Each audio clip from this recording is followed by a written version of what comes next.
Majalisar Dokokin Jihar Jigawa ta amince da kasafin kuɗin shekarar 2026 da ya haura Naira biliyan 900, sannan ta ware Naira biliyan 280 ga ƙananan hukumomi.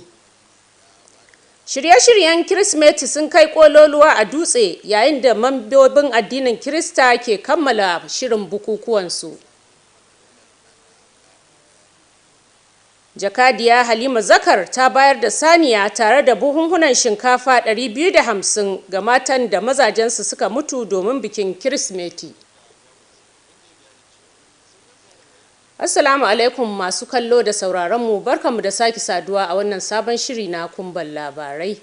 Kar ku manta ku ci gaba da bibiyar shafukanmu na sada zumunta Facebook da Instagram, sannan kar ku manta ku yi rajista da page ɗinmu na Nta Dutse at YouTube domin ganin shirye-shiryenmu na musamman da sababbin rahotanninmu. Sunana Kamila Muhammad Lawal, ga ci gaban labaran kamar haka. Majalisar Dokokin Jihar Jigawa ta amince da dokar kasafin kuɗi na shekarar 2026 mai jimillar kuɗi sama da Naira biliyan 900 domin ayyukan jihar. Awal Muhammad Kazaure ya rawaito cewa haka kuma majalisar ta amince da kasafin kuɗin na shekarar 2026 mai jimillar sama da Naira biliyan 288 domin ƙananan hukumomi 27 na jihar. Ga rahotonsa kamar haka. ƙudurin na gabatar da rahoton kasafin kuɗi na shekara ta 2026 an kawo shi ne da shugaban masu rinjayi na majalisar dokokin jihar Jigawa Lawal Muhammad Dan Sure, kuma ya samu amincewar duk 'yan majalisa da yake jagorantar zaman. Shugaban majalisar dokokin ta jihar Jigawa Haruna Aliyu Dan Jatim ya umarci shugaban kwamitin kasafin kuɗi na majalisar Hamza Adamu Ibrahim da ya gabatar da rahoton kwamitin shi. Da yake gabatar da rahoton, shugaban kwamitin ya ce kasafin kuɗin na fiye da Naira biliyan 900 ya hada da kuɗin albashin ma'aikata, kuɗin al'amura na yau da kullum da kuma kuɗin manyan ayyuka duk a cikin shi. Cikin Allah mun ɗauki wata guda muna ta duddubawa da tuntuɓar duk ma'aikatan da wannan abin ya shafa da kuma mutanen Jigawa gabaki daya, 'yan ƙungiyoyin sa kai da jama'a da members da kowa ya zo ba da gudunmawarsa akan bajet nan.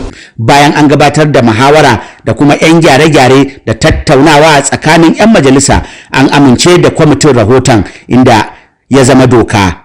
A wani ci gaban kuma majalisar dokokin ta jihar Jigawa ta gabatar da karatu na biyu da wani kuduri wanda zai bawa al'umma damar shiga a dama da su a tafiyar da al'amuran shugabanci da ayyuka na ƙananan hukumomi na shekara ta 2025, wanda shi ma ya samu karatu na biyu. Biyo bayan haka majalisar ta amince ga miƙa rahoton ga kwamitin ƙananan hukumomi na majalisar domin yin duba kuma su gabatar da shi yadda ya kamata a gaban majalisar. Majalisar ta ɗage zamanta zuwa ranar 3 ga wata na watan Fabrairun shekara ta 2026. Awal Muhammad Kazaure a labaran NTA.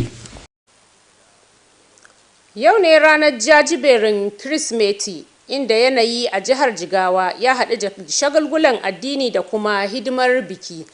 Daga birnin Dutse har zuwa sauran ƙasashe na duniya, mabiya addinin Kirista na kammala shirye-shiryen ranar zagayowar haihuwar Annabi Isa alaihi salam. Ga rahoton kamar haka. Yayin da rana ke faduwa a daren Kirsimeti, harkoki da cunkoson saye da sayarwa a kasuwannin jihar Jigawa sun kai kololuwa. A kasuwar Ultramodern ta Dutse, masu sayayya na ƙarshe suna ta ƙoƙari domin sayan kayan abinci, musamman kaji da hatsi don liyafar gobe.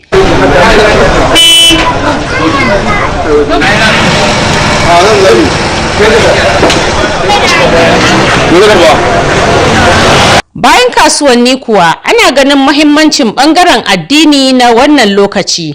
A majami'u daban-daban a fadin jihar ana gudanar da shirye-shiryen ƙarshe na daren jajiberin Kirsimeti. Shugabannin coci sun jaddada cewa bikin bana ya mayar da hankali ne kan addu'o'i domin samun zaman lafiya a ƙasa da daidaiton tattalin arziki. Sai dai bikin baya rasa kalubale, da dama daga cikin mazauna jihar sun koka kan tsadar sufuri da wasu abubuwan more rayuwa. Suna cewa duk da cewa zuciya na so, aljihu ya matse. Duk da haka, al'adar kyautatawa na nan daram, inda iyalan Kirista da dama ke shirya raba abinci ga makwabtansu musulmi, wata tsohuwar al'ada ta zaman lafiya da fahimtar juna tsakanin addinai a jihar. Wasu a cikin mu ba su da kudi, ba su da komai a ciki.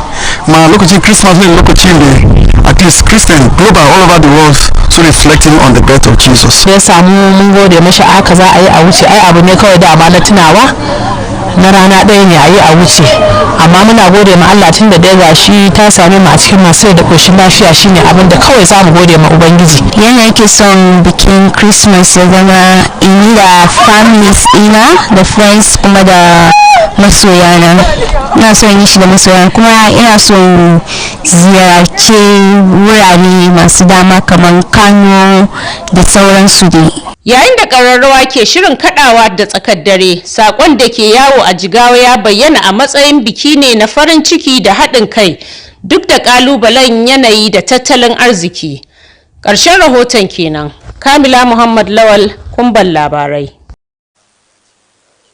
A wani yunkuri na ƙarfafa zaman lafiya da haɗin kai tare da sanya farin ciki a zukatan marasa galihu, an bayar da saniya guda ɗaya da buhun shinkafa 250 ga matan Kiristoci da mazajensu suka mutu. Jakadiya Halima Suleiman Zakar ce ta bayar da tallafin domin tallafa mabiya addinin Kirista yayin bikin Kirsimeti. Ali Adamu na tafe da sauran rahoton. Ba da kyauta wata tsohuwar hanya ce ta nuna soyayya, tausayi, haɗin kai ko ga mutum guda, ƙungiya ko al'umma baki ɗaya. Wannan kyakkyawan hali ya bayyana ƙarara ta hannun ambasada Halima Suleiman Zakar, wadda ta bayar da buhunan shinkafa kilo 10 guda 250 ga waɗanda mazajensu suka rasu, tare da ba da saniya ga al'ummar da ba 'yan asalin jihar Jigawa ba. Yayin miƙa kayan tallafin a madadinta, wakilai sun bayyana cewa gudunmawar na nuni da jajircewarta ta tsawon lokaci wajen tallafawa marasa galihu, musamman a lokutan bukukuwa da kuma lokaci da ake cikin bukata. Kamar yadda ta saba a duk shekara tana ba wa musulmai da bikin azumi, ta ba da ga Kirsimeti. A madadin mamanmu, uwarmu, Dr. Halima Suleiman Zakari, kamar yadda ta nuna ƙoƙarinta na ɓangaren leaders, kamar yadda aka yi magana da kuma ƙungiyar kan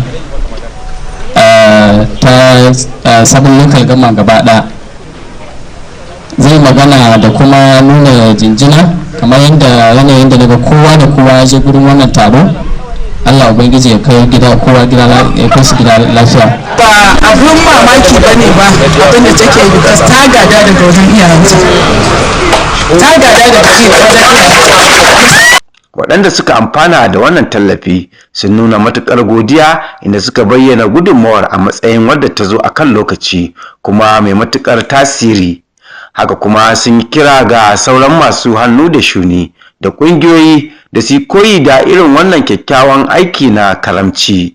Jama'a Hajiya Halima da abin da ta yi mana, ta tuna da mu mata wanda mazajenmu sun rasu a Jigawa, gaskiya muna ce mun gode. Muna mata godiya. Mun gode mata, Allah da ya sanya alheri, Allah ya taimaka ta samu, in mun ta samu ma mun warware. A cikin farin ciki muke, musamman wannan lokacin Christmas din nan da muna cikin ta, mun gode wa Hajiya Suleiman da abin da ya mana. Wannan tallafi na daga cikin manyan ƙoƙari na ƙarfafa haɗin kai, bunƙasa zaman lafiya da tabbatar da cewa rukuni na masu rauni a cikin al'umma sun samu damar yin farin ciki tare da sauran jama'a yayin bikin Kirsimeti. Ali Adamu, labaran NTA. Rundunar 'yan sanda a jihar Jigawa ta sake jaddada haramcin sayarwa, mallaka, amfani da kuma tayar da knockouts, filicas da dukkan nau'o'in wasan wuta a lokacin bukukuwan Kirsimeti da sabuwar shekara. Kwamishinan 'yan sanda na jihar CP Dahir Muhammad ya taya al'ummar jihar Jigawa murnar bukukuwa tare da tabbatar musu da ci gaba da samar da tsaro kafin, yayin da kuma bayan bukukuwan.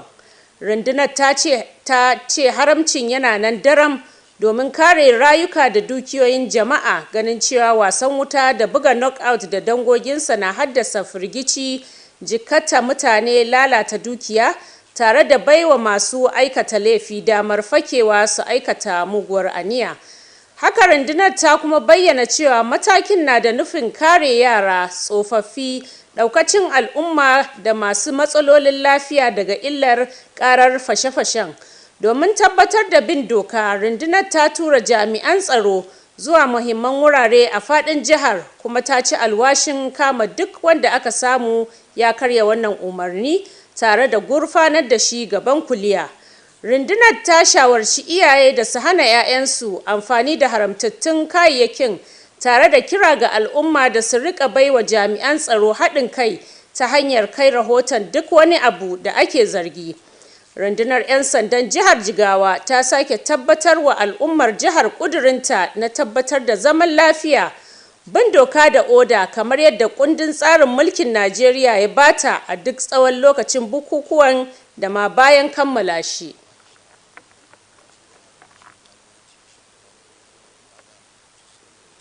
Da wannan rahoto muka zo ƙarshen wannan shiri namu na kumban labarai. Ku ci gaba da sauraron mu domin kawo muku shirin cikin harshen Turanci tare da Hauwa Halliru Haruna. Mu kwana lafiya.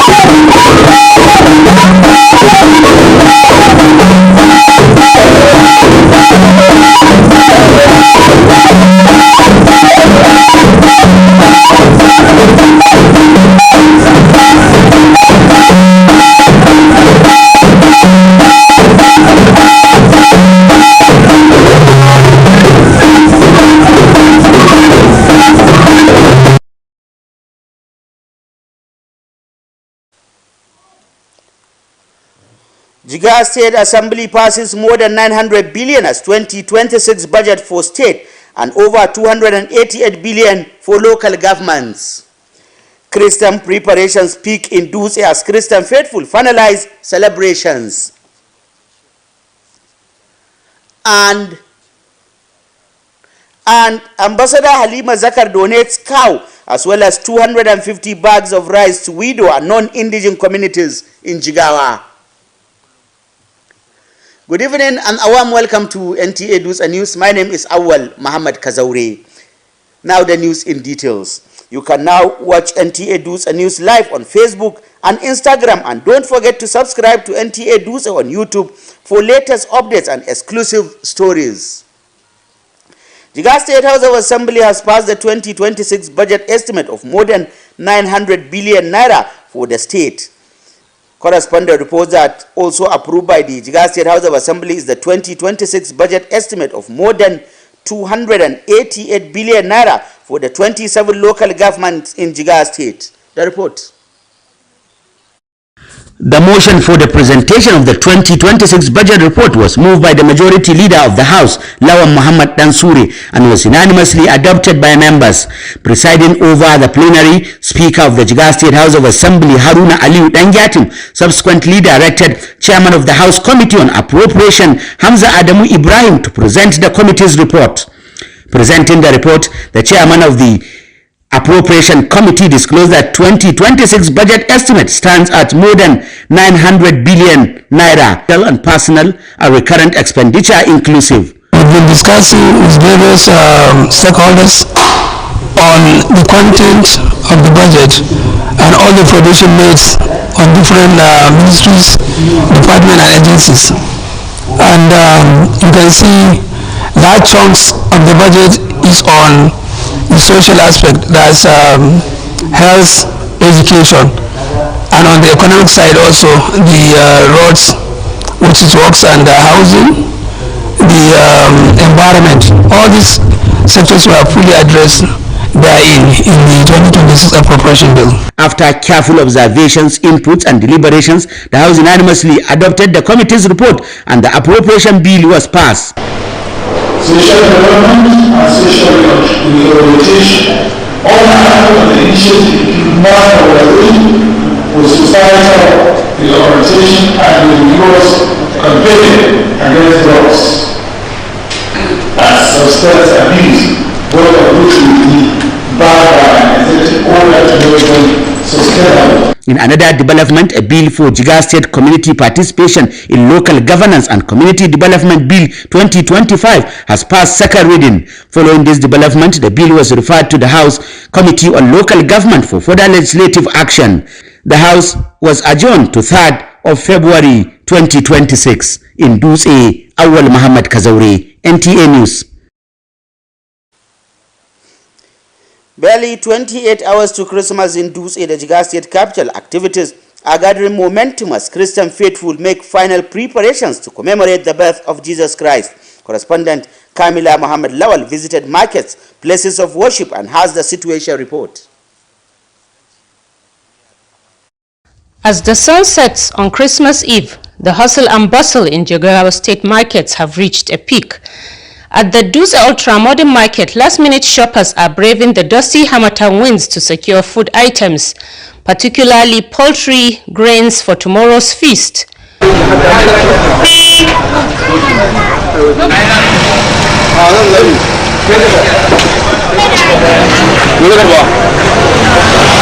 Beyond the markets, the spiritual significance of the season is evident. At the various churches across the state, final rehearsals for tonight's candlelight service and watch night programs are underway.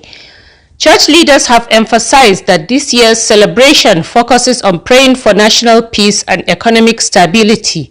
However, the celebration comes with its challenges. Many residents spoke about the high cost of transportation and other food item prices, noting that while the spirit is willing, the pocket is stretched. Despite this, the tradition of sharing remains strong, with many Christian families preparing to share meals with their Muslim neighbors, a long-standing tradition of religious harmony in the state. Other preparations is for us to make sure that we share what God has given to us, to all Christians, whether we are Muslims, that is Ummah or non-Muslims. We celebrate together as a family. The preparation is just to bring people together so that we share the love of Christmas. God be the glory. Last year is not easy like this year. This is better easy because last year we really suffer. To get rice from market is not easy. To buy food stuffs, ingredients might very cost last year. But this year, for God be the glory, is much better than last year. I wish to spend it with my family, friends, and loved ones. And I also like to go for outing like vacation in Kano, Zoo, or ShopRite, so many places. As the bells prepare to chime at midnight, the message across Jigawa remains clear: a celebration of hope and togetherness in the face of seasonal and economic trials. Reporting for Dutse, Kamila Muhammad Lawal, NTA Dutse News. In a gesture aimed at promoting social cohesion and putting smiles on the faces of less privileged, a cow and 250 bags of rice have been donated to widows and members of the non-indigent community in Jigawa State. The donation was made by Ambassador Halima Suleiman Zakar to support Christian faithful as they celebrate Christmas. Ala Adamu reports. Gifting is a timeless expression of love, compassion, and solidarity, whether to individuals, groups, or entire communities. This spirit was clearly demonstrated by Ambassador Halima Suleiman Zakar, who donated 250 10-kilogram bags of rice to widows, alongside a cow for the non-indigent community in Jigawa State. Presenting the items on her behalf, the coordinators explained that the donation reflects her consistent commitment to supporting the less privileged, particularly during festive periods and moments of need. On behalf of Ambassador Halima Suleiman Zakari, we are delighted this morning to present the gift of cow for the end of year festivities to the non-indigenous elders forum. 250 bags, 10 kg bags, the rice. We have about ina ji 200 widows. Beneficiaries of the gesture expressed profound appreciation, describing the donation as timely and impactful. They also call on other well-meaning individuals and organizations to emulate such acts of generosity. Thank you to Ajia Aliwa. We bless her. May God bless her for everything she done for us. We bless. Today happens to be a very great day in the lives of non-indigenous in Jigawa State. By the gestures and the goodness of Ajia Suleiman, for us to have a happy celebration, especially this Christmas season. The initiative is part of a broader effort to strengthen unity, promote peaceful coexistence, and ensure that vulnerable groups share in the joy of Christmas celebration. Nta Dutse, Aladamu, NTA News. The Jigawa State Police Command has reaffirmed the enforcement of ban on the sale, possession, use and detonation of knockouts, peely cards and all form of fireworks throughout the Christmas and New Year festive period across the state. The command, under the leadership of Commissioner of Police CP Tahiru Muhammad, extends season's greetings to the peace-loving people of Jigawa State and assures them of sustained security before, during and after the celebrations. In line with its constitutional mandate to safeguard lives and property, and as part of proactive strategies to maintain public order and safety, the command emphasized that the prohibition remains fully enforced. In a statement signed by the command's Public Relations Officer SP Shisu Adam, says the enforcement of the ban became necessary due to the security and safety risks associated with fireworks, which often cause public panic, result in injuries, damage property, and may be exploited by criminal elements to perpetrate or conceal unlawful activities.